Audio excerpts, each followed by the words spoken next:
Dalia Matulaitė, skulptorė, Lietuvos dailininkų sąjungos narė.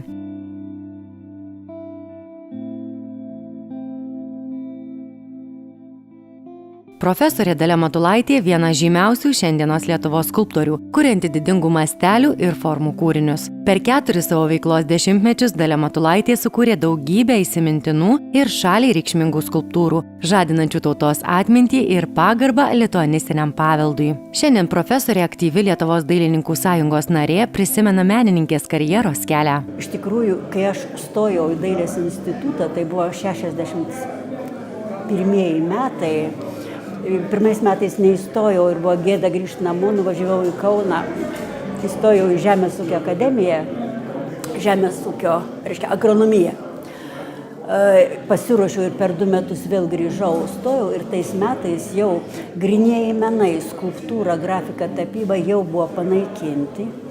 Rygoje turėjo atsidaryti rusų kalba dėstomas menų Pabaltijo institutas, tai reiškia susietas su ideologija. Ir aš įstojau dailės pedagogiką. Vilniuje turėjo būti tik dailės pedagogika ir taikomieji menai.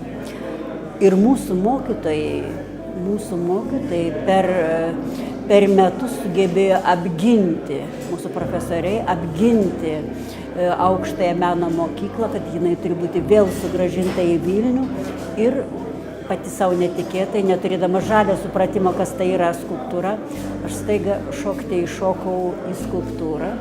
Studijų Lietuvos dailės institute metais skulptorė Dalia sako išmokusi svarbiausių pagrindų. Dažnai važinėjusi į archeologinės ekspedicijas, kurios buvo didelis įkvėpimas kūrybai. Jos kūriniuose įprasminama istorinė ir kultūrinė atmintis, kurią skulptorė ugdė nuo pat vaikystės. Nuo gimimo žinojau, kad eisiu į menus ir nieko daugiau neįsivaizdavau, kad tik į menus. Ir tėvas juokaudavo, kad Dalia bus menininkė, paišys jam etiketės ant alaus bonko. Kai aš dar buvau kokių 4 metų, jis juokaudavo taip. Bet paskui aš galvoju, kad tas tėvų kilnojimasis iš vietos į vietą ir labai dažnas, nes tėvą kas 3 metai atleisdavo, jo buvo apdingę mokslo dokumentai. Ir baigdavo koks ruskelis technikumą ir tėvą atleidžia, kol jis 50 metų vėl ėjo mokyti stacionarų Šilutės žemės ūkio mokykloje ir tada apsistojo iki mirties priekuliai. Bet visas tas Klaipėdos kraštas išvažinėtas. Ir dabar žiūrėkite, man 5, 6, 7, 8 iki pat mokyklos baigimo, kas 2-3 metai, kitur kas pusmetį vis kitoj mokykloje. O atsimename, kai mokykloje visos draugės jau turi draugės, ir visi pasiskirstė jau. Ir čia tik tiek, kad viską stebi. O čia aš dabar žvelgdama atgal galvoju, kad kaip tik tas, kad aš viską stebiu, viską matau ir tarsi nedalyvauju niekame, tas nulėmė tą mano viso ko girdėjimą.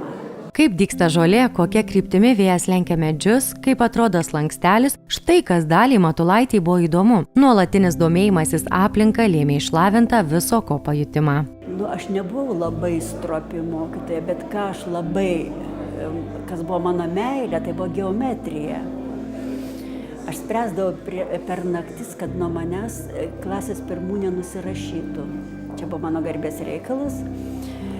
Bet vėliau, kai aš neturėdama supratimo, kas yra skulptūra, šokti įšokau į skulptūrą, o čia aš susidūriau, kad aš čia gerai jaučiuosi, nes mano tas erdvinis mąstymas išlavintas. Daliai Matulaitei po studijų metų teko dirbti vaikų dailės mokykloje, taip pat dėstyti ir profesoriauti Vilniaus dailės akademijoje. Vieni naujausių autorės darbų tai projekto Skulptoriai skaito Donelaitį darbai. Skulptūroje Dalia Matulaitė sugretina praėjusių amžių istoriją ir šiandieninio gyvenimo aktualijas.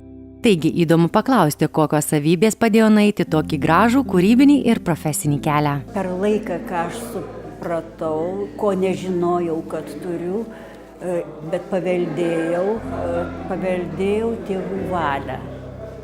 O tai yra valia. Labai svarbu kaip ir raumenis, raiščius, nepertempti jos. negalima labai pastoviai save versti ir versti kažką daryti, bet paleisti save. Tarsi iš šalies stebėti, kaip tu save vedi. Tai yra svarbu. Meno mokykla yra labai svarbi, ir muzikos mokykla, ir meno mokykla, kad vaikystėje, jaunystėje kuo daugiau aprėpti. Ir muzikoje, ir mene, kad tas nebūtų tik labai siauras savo profesijos kažką tai daro ir yra aklas visam kitam. Dabartinės lietuvių skulptūros kontekste Dalia Matulaitė išsiskiria kaip istorinės atminties puoselėtoja. Pasitelkdama skulptūrą kaip išraiškos formą, menininkė tautos atmintį integruoja į dabartį bei mūsų kultūrą.